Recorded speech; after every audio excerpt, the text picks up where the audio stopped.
This is part 2, my dear friends, and we are reading Isaiah 45, verse 4. For the sake of my servant Jacob and Israel my chosen, I call you by your name. I surname you, though you do not know me. Well, this means for the sake of Israel, as the 12 tribes of Israel, the real Jews, let's say, and for the sake of the elect one, which are the offsprings of Jacob, which we know, I have done a video before, that Jesus will rule and reign forever on the household of Jacob. Those are the ones, the chosen ones, that accepted Jesus Christ, and in him we are saved and redeemed by his most precious blood.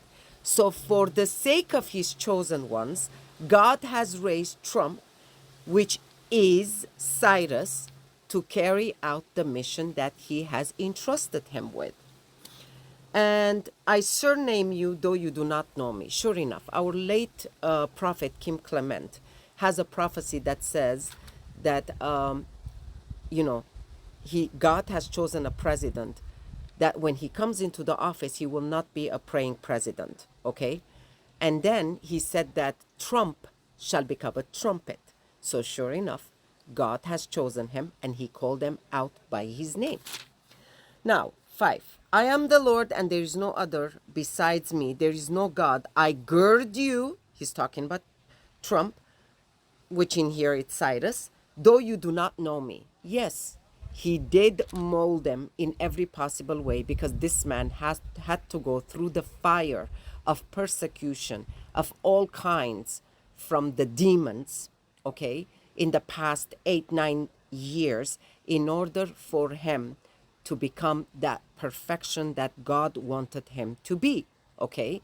He walked through the fire, and he walked through the persecution that God saw worthy for him to be purified and sanctified. So he directed his steps. He sure enough girded him. He molded him. Verse 6, the men may know from the rising of the sun, that men may know from the rising of the sun and from the west that there is none beside me. I am the Lord, and there is no other God.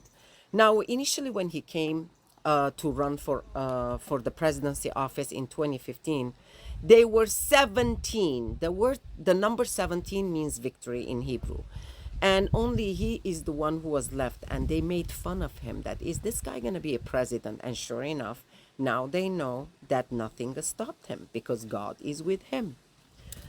Verse 7, I form the light and create darkness. I make weal and create woe. I am the Lord who do all these things.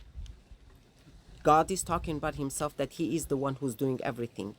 It means do not be afraid, my dear friends. God is in control.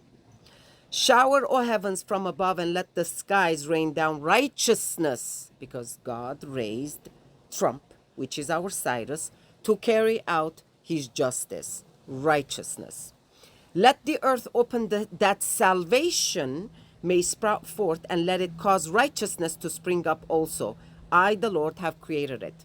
Yeah, because when he came to the office, he was not a praying president, but later on, he called the people, and he set up a date for them to pray, a national day of prayer. He became a praying president. Woe to him who strives with his maker, an earthen vessel with the potter. Does the clay say to him who fashions it, what are you making? Or your work has no handles.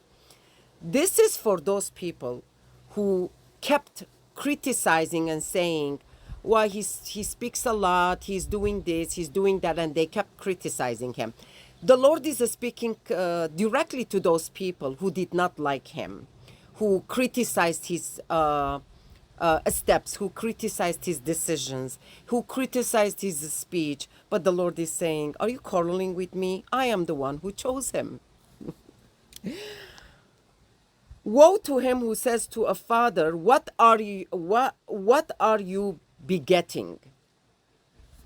Or to a woman, with what are you in travail?